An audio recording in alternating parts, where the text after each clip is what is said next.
Guys, myself Shifa Shahrukh Sheikh. This is the first YouTube video. I'm going to teach you biology of class 11 and 12. I start from lesson first, that is the living world, and after the lesson complete, we will solve all PYQs, every PYQs of passing year. This video is not for NEET.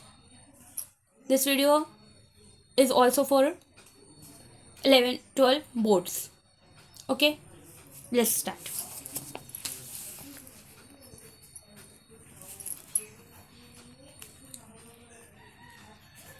The living world. This is the first chapter of class 11 from NCERT books. In this chapter, nothing we have to learn, only basics, some things. Okay, first of all,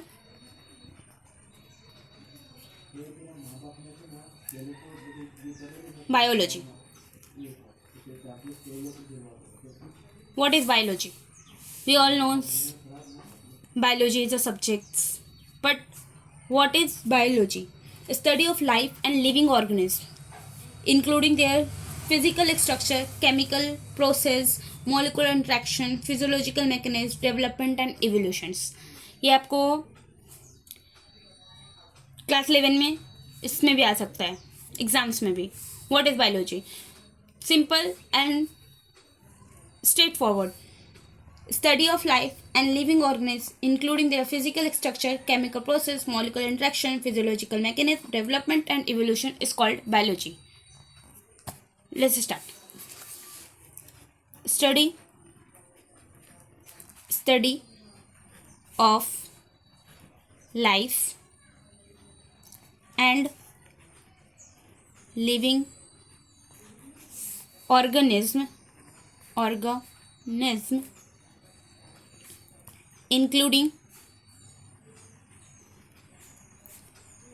including their physical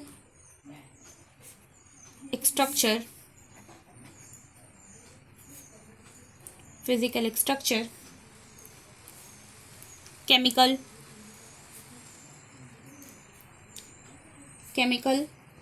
process, molecular interaction,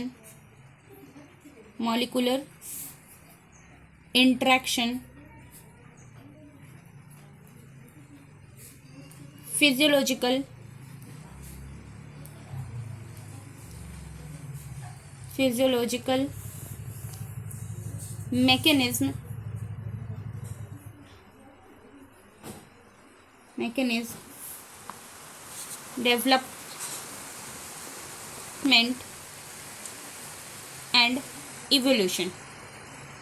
and evolution. Biology क्या है? जिसमें हम जिंदगी के बारे में पढ़ते हैं, लिविंग ऑर्गेनिज्म के बारे में पढ़ते हैं, including plants is also living organism, human being is also living organism. ठीक है, इंक्लूडिंग देयर फिजिकल स्ट्रक्चर. उनके फिजिकल स्ट्रक्चर कैसे है, मतलब वो दिखते कैसे है. केमिकल प्रोसेस, उनमें क्या केमिकल प्रोसेस होते हैं, जैसे हम लोग पढ़ेंगे इसी क्लास 11 में बायोमोलिकुल्स में कि केमिकल प्रोसेस क्या क्या है, मतलब digestion, breathing, exchange of gases is called breathing. That's we call chemical process. Molecular interaction, चीज़ें किस चीज़ से, इन्वायरमेंट से हम लोग इंट्रैक्ट होते हैं, कैसे होते हैं. Molecular interaction, physiological mechanism, development and evolution. इंसान पहले मंकी था, मंकी के बाद आज हम लोग मॉडर्न लाइफ जी रहे हैं. वो कैसे, ये सारी चीज़ें हम किस में पढ़ते हैं भाई? बायोलॉजी में पढ़ते हैं. Okay, now the main point is, this is the past year question also, that is the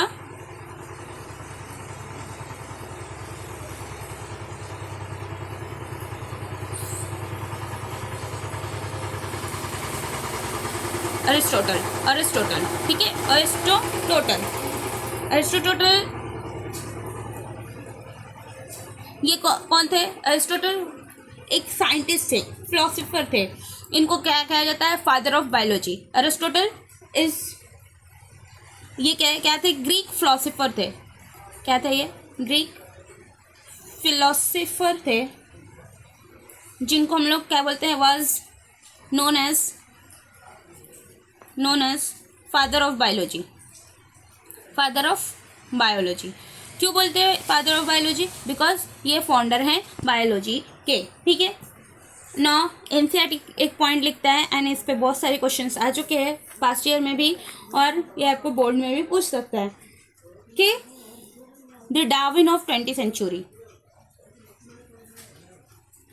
Darwin of 20th century, who is Ernst Mayr. ये कभी आए थे 1904 से 204, और इन्होंने एक काम किया था। He also pioneered the currently definition किसका दिया था भाई इसने? करंटली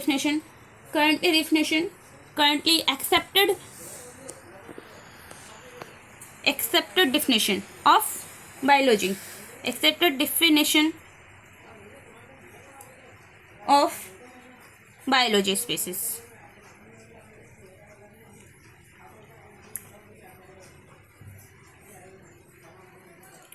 बायोलॉजी स्पीसीज मतलब स्टेन मेयर एक साइंटिस्ट थे जिनको डार्विन ऑफ 20th सेंचुरी कहते हैं। ये 20th सेंचुरी में आए थे, मतलब 1904 से ये 2004 तक थे। इन्होंने क्या किया था कि करंटली जो हम लोग एक्सेप्ट करते हैं बायोलॉजी का डिफिनेशन, वो इन्होंने दिया था। बायोलॉजी स्पीसीज, अगर बायोलॉजिकल स्पीसीज है तो उसमें क्या क्या खासियत पाई जाएगी, वो इन्होंने दिया था। ओके, नाउ एनसीईआरटी एक पॉइंट लिखती है, increase in mass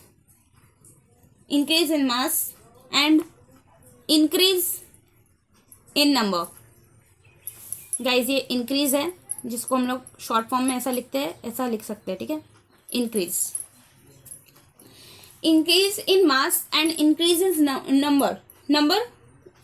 number of individuals. ठीक है, मीन्स पेरेंट्स ऑफ स्प्रिंग। ये हम लोग क्लास 11 के पहले चैप्टर में पढ़ेंगे इंडिविजुअल्स क्या है। अभी इतना जान लो, मतलब प्रोसेस, लाइफ प्रोसेस जो चलती है उसको हम लोग बोलते हैं, जो इसमें मास में बढ़ रहा हो, वजन में बढ़ रहा हो, increase in numbers of individuals में बढ़ रहा हो। ये दो कैरेक्टर है, are twin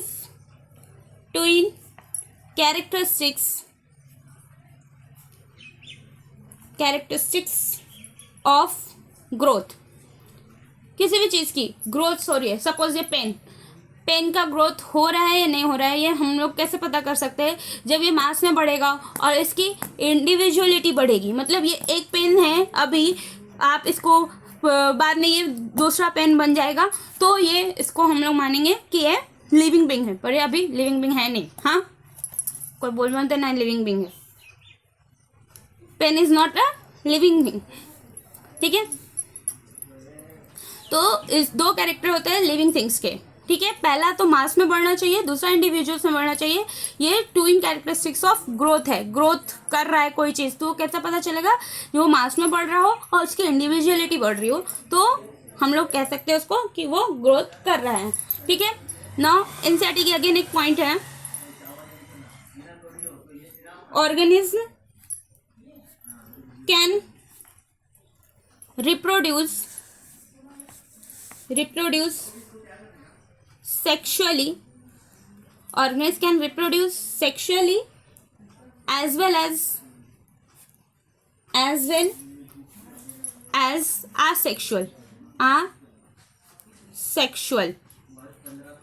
asexually।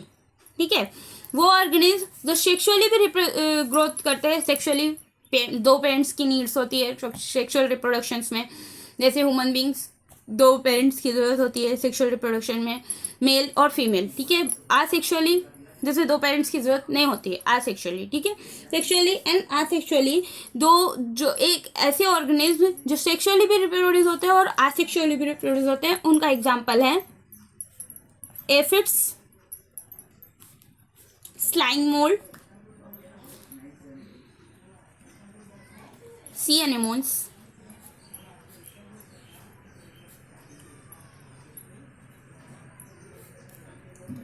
some species of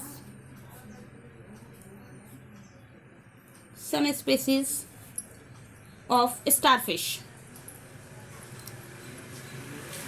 some species of starfish.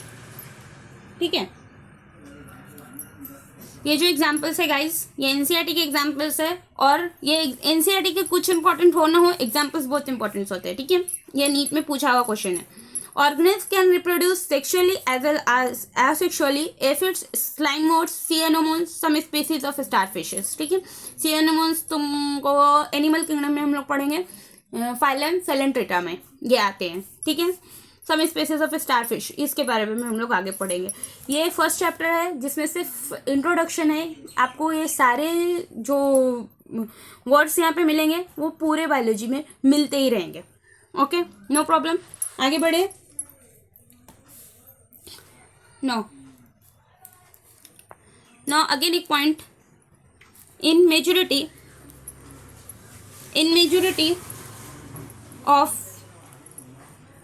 higher animals and plants, growth and reproduction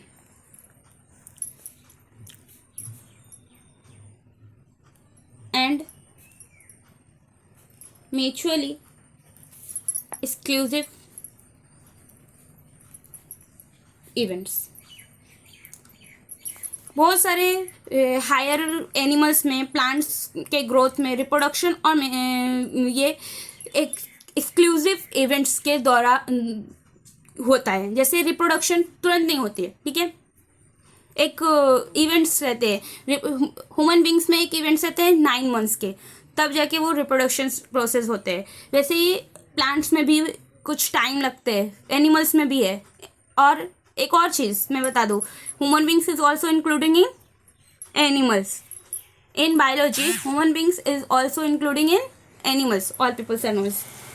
आगे बढ़े. कुछ एग्जाम्पल्स हैं एनसीईआरटी में जो इम्पोर्टेंट है. फंजाई कैसे रिप्रोड्यूस करते हैं? आसेक्सुअल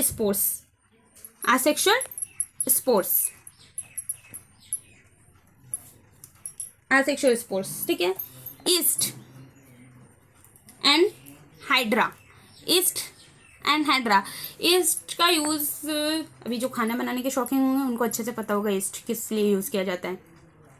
अभी मैं तो बनाती नहीं.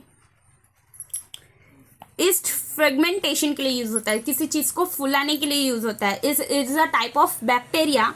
एंड हाइड्रा, ये सब किससे रिप्रोड्यूस होते हैं? बर्डिंग से. और ये बैक्टीरिया के बारे में हम लोग पढ़ने वाले हैं 11 के चैप्टर नंबर 3 प्लांट किंगडम में. ओके. नाउ प्लानेरिया ये फ्लैट वर्म है. अब वर्म्स के बारे में हम लोग कहाँ पढ़ेंगे? अर्थवर्म्स. कहाँ पढ़ना है अर्थवर्म्स? एनेलिडा, एनिमल किंगडम में, चैप्टर नंबर 4. ठीक है. प्लानेरिया में क्या होता है? ट्रू रीजनरेशन होता है, मतलब रीजनरेशन पावर हाई होता है, ट्रू रीजनरेशन होता है. अभी रीजनरेशन क्या है? अभी मैंने नेल काटी, अभी इस हफ्ते मैंने नेल काट ली, अगले हफ्ते मेरी नेल बढ़ जाती है. इसका मतलब क्या है कि मेरी नेल में रीजनरेशन पावर है, मैं काटूँ तो वो बढ़ेगी. ठीक है. वैसे ही फ्लैट वर्म है, आप उसकी पूंछ काट दो, ठीक है, तो उसमें ट्रू रीजनरेशन होता है, वो तुरंत रीजनरेट हो जाती है. ठीक है. इसके बारे में हम लोग पढ़ेंगे आराम से एनिमल किंगडम में. Okay. Now the fungi and the filamentous algae and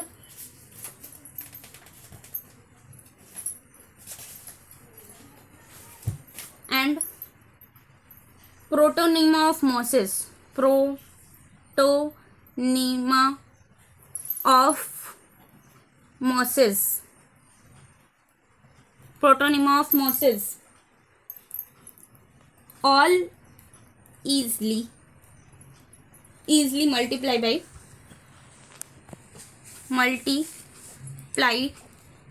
by fragmentation.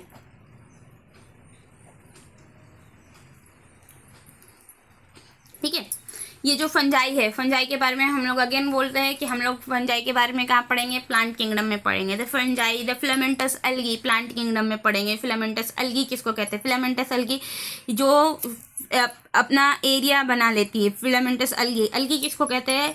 Algae green colour की काई जम जाती है जब बारिश होती है। अभी बारिश का मौसम है, आप लोग देख सकते हैं, जब ग्रीन कलर का एक जमीन जैसी हो जाती है उसको एल्गी कहते हैं। ठीक है, the protonema of mosses all easily multiply, मतलब ये लोग रिप्रोड्यूस कैसे करते हैं? By fragmentation. ठीक है, by fragmentation.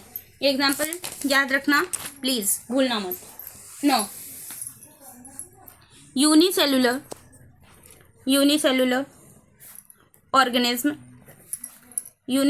Organism, like unicellular organism बोले तो यूनी मतलब एक, सेलुलर मतलब सेल, एक सेल के ऑर्गेनिज्म, यूनिसेलुलर ऑर्गेनिज्म। ठीक है, यूनिसेलुलर ऑर्गेनिज्म लाइक कौन है? Bacteria is a unicellular organism. Yes, bacteria is a unicellular organism.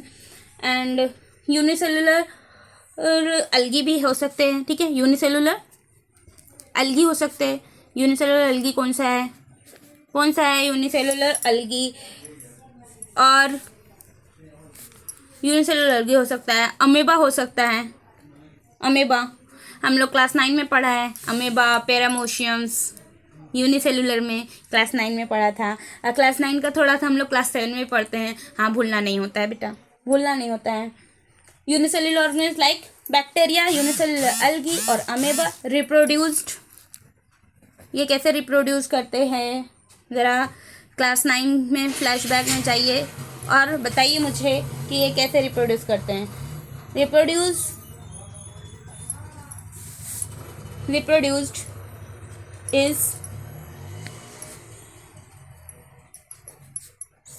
सिनेमोसिस with growth, मतलब ये ग्रोथ भी करते हैं और साथ साथ ही रिप्रोड्यूस होते हैं।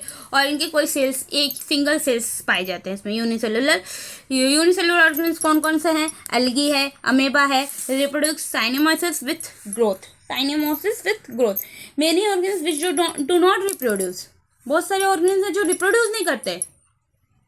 हाँ, एनसीईआरटी बोलता है बहुत सारे ऑर्गेनिज्म हैं, many organism which do not reproduced, वो रिप्रोडक्शन कर ही नहीं सकते हैं। एनसीईआरटी ने लिखा है भाई, पढ़ना पड़ेगा। ठीक है, क्या है? मेनी ऑर्गेनिज्म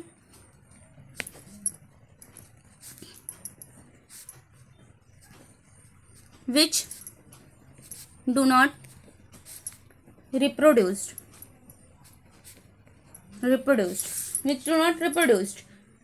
अब उसमें से एग्जाम्पल कौन सा है भाई?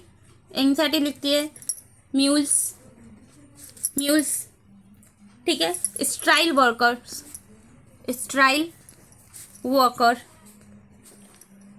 बीज। ठीक है, आप देखते होगे मधुमक्खी के छत्ते में एक क्वीन रहती है। ठीक है, ये हम लोग पढ़ेंगे क्लास 12 में, कहाँ से हनी बनती है, कैसे हनी बनती है। तो एक क्वीन रहती है, एक डोमेट रहते हैं, बाकी सब स्ट्राइल रहते हैं। ठीक है, बाकी सब जितने उसमें वर्कर्स रहते हैं वो स्ट्राइल वर्कर्स रहते हैं, वो रिप्रोड्यूस नहीं कर सकते हैं। ठीक है, ठीक है। इनफर्टिलिटी ह्यूमन कपल, अब किसी में फर्टिलाइजेशन नहीं होती है, infertile human couple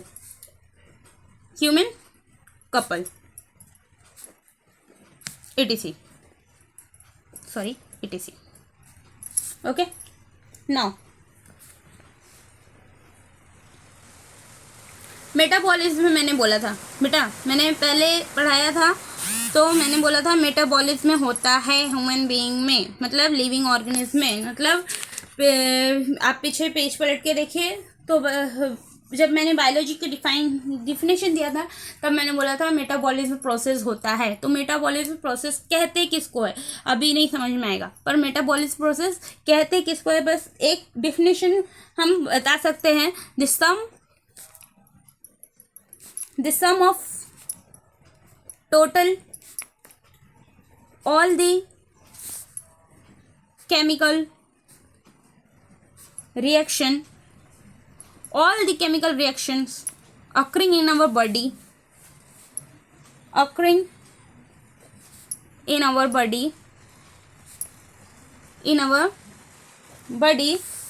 is metabolism।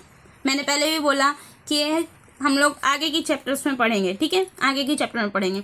जितनी भी चीज़ हम लोग के बॉडी के अंदर हो रही है, केमिकल रिएक्शंस हो रहे हैं, अकरिंग इन आवर बॉडी, मतलब ब्रीदिंग हो रही है, एक्सचेंज ऑफ गैसेस हो रहे हैं, heart rate, everything which are happen in our body, this is called metabolism. Okay, हम लोग खाना खाते हैं, वो डाइजेस्ट होता है, digestion is the metabolism and we all need in other chapters। okay, now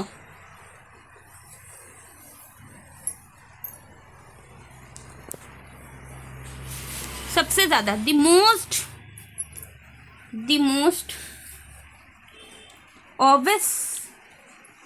obvious and technically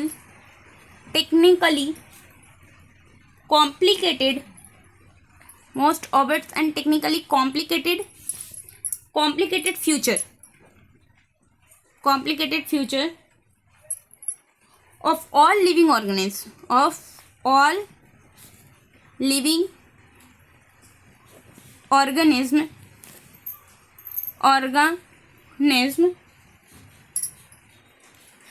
मतलब the most obvious मतलब होता ही है, एंड टेक्निकली एक कॉम्प्लिकेटेड फ्यूचर है पूरे लिविंग ऑर्गेनिज्म के लिए, that is the ability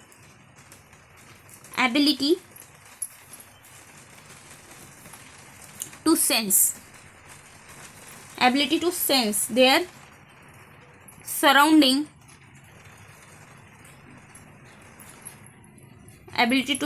surrounding, or environment, or and respond to this